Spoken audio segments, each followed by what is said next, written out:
سلام. تو هنوز نامه اعمالت بررسی نشده؟ خیلی وقت مردی یا؟ خب تقصیر شماست دیگه. خیلی دنیای گل و بلبلی داشتیم از آخرتمون. ببینم یه قلب از این وامونده بمونه میذاریم بخورم برم بهش یا نه. نامه اعمال تو بده.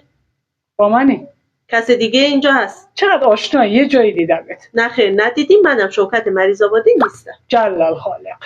ای وای، بذار به بچه‌ها بگم آتیش جهنم رو زیاد کنن. چیکار کردم مگه؟ ببخشید دیگه تکرار نمیشه. نوشته تو و شوهر تو خونه همدیگر با اسم کوچیک صدا می‌زدین. لعنت خدا و فرشتگان بر شما با. تکذیب میکنم، ما اصلا اسم همدیگر رو یادمون رفته بود. زمانی که خوب و خوش بودیم که همدیگر میگفتیم عزیزم نفسم.